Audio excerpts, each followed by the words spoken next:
everyone, and welcome to the Healthy Living series. My name is Kay McQueen and I'm a dietitian at St. Paul's Hospital Healthy Heart Program. And today we're going to talk about fiber. Are we getting enough?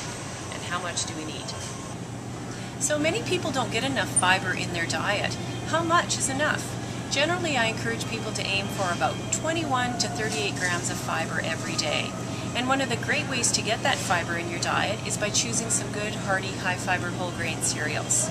So why fiber? Well, I think one of the obvious reasons is it's going to help and keep us nice and regular, keep our bowels nice and healthy. We also know that incorporating more fiber and whole grains into our diet may help prevent the formation of diabetes and heart disease. Let's start with breakfast cereals. And I sure hope all of you are eating breakfast. It is truly one of the most important meals of the day.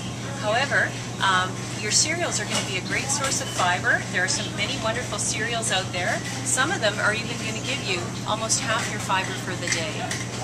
This one, for example, actually has 56% of our fiber for the day, and if we flip over to the nutrition facts panel, you can see that it actually has 14 grams of fiber.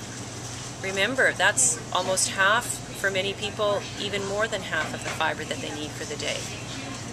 So when you're looking at breakfast cereals, you probably want to aim for about 5 grams of fiber per serving. However, if you have one of your favorite cereals that might not have that much, what I often recommend is taking something like this particular cereal, All Brand, which is quite high in fiber, and adding a serving into it. So take about a half a cup of this and add it to your favorite cereal. Okay, well, we can't talk about cereal unless we talk about good old-fashioned oatmeal. Definitely a very good choice for cereal. It's a high fiber cereal, and many of you may not be familiar with Oat Bran, and I also usually recommend this particular cereal as well. These cereals are not only high in fiber, they're high in the fiber that actually helps lower your cholesterol, and the fiber is also going to be very beneficial for blood sugars. So make sure you've got a bag of these in your cupboard at home. So the next place you want to look for your fiber, of course, is all your breads. And there are some great breads out there nowadays that are going to be nice and high in fiber. My first general guide is to make sure that each one slice of bread has about 3 grams of fiber. The other thing that you could look for as well is the fact that it's whole grain. That means it is made with the whole grain flour.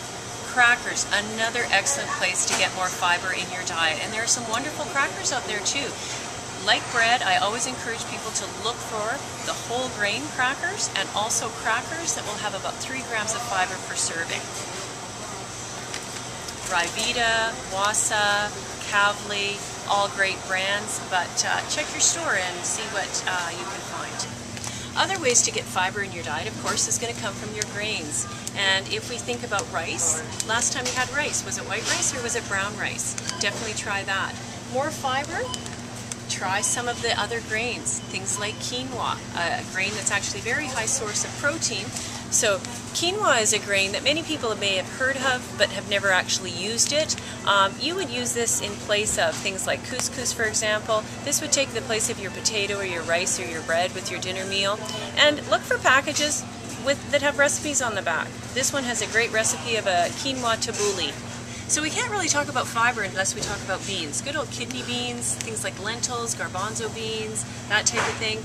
These particular products are going to have lots of that soluble fiber in it. That soluble fiber, remember, is going to help limit the absorption of cholesterol, and it is going to be very good for your blood sugar. Not too sure what to do with the dried beans?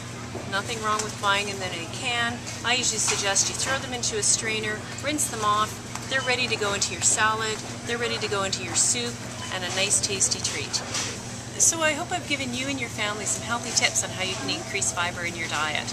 Whether it be that high fiber cereal, maybe a change in the type of bread that you're eating, or even the crackers that you're currently buying. Join us again for our future Healthy Living series where you can learn all about healthy eating for you and your family.